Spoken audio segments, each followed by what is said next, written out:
Hello Spider-Man fans, and welcome back to Nerd Doc. Spider-Man No Way Home is back in theaters this weekend with new footage in the more fun stuff version. One of the big changes in this new extended cut is a different post-credits scene. If you remember in the original release, the first trailer for Doctor Strange in the Multiverse of Madness played in place of a more traditional post-credits scene. Now that's been changed and we have a new post-credits scene for the extended cut of the film. This video breaks down that new post-credits scene, explaining what it means for Spider-Man and his friends.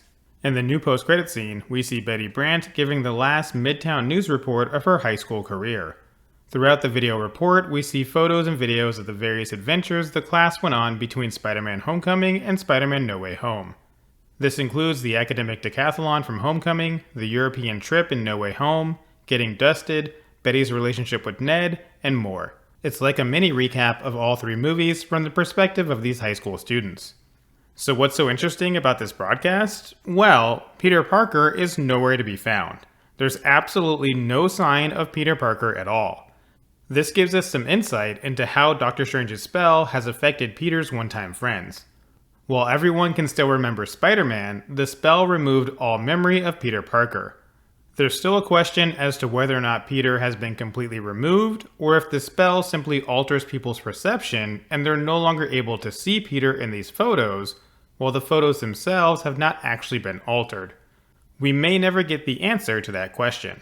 With that said, it's very likely that the spell is going to be reversed or nullified at some point in the future. We're actually hoping that doesn't happen in Spider-Man 4 because it's so soon, but it's too early to say at this point.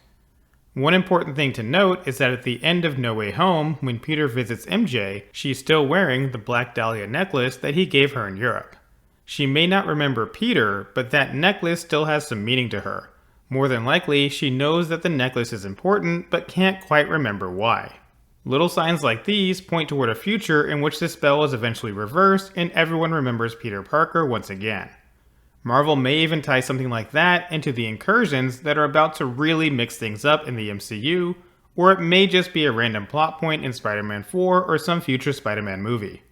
We already discussed some of the early Spider-Man 4 rumors in another video linked below, and while there's been no word of a completed script or any real information on the film, as we reported on our Instagram, we know Sony and Marvel are expecting Zendaya to return as MJ.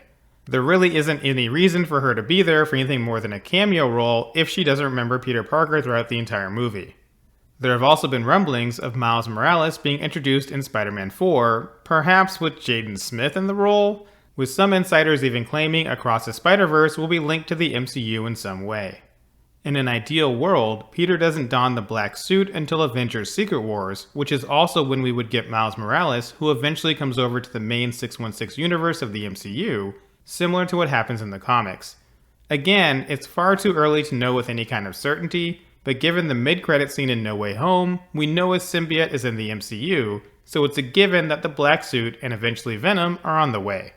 It should also be noted that Tom Hardy has hinted at Venom 3 being his last one, so it may be perfect timing to introduce a new MCU version of the character.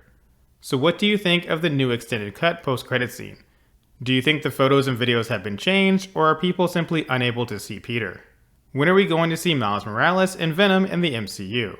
Let us know your thoughts in the comments below. For now, that wraps up this video. If you enjoyed the video, please don't forget to like, subscribe, and share with someone who loves Spider-Man and the MCU.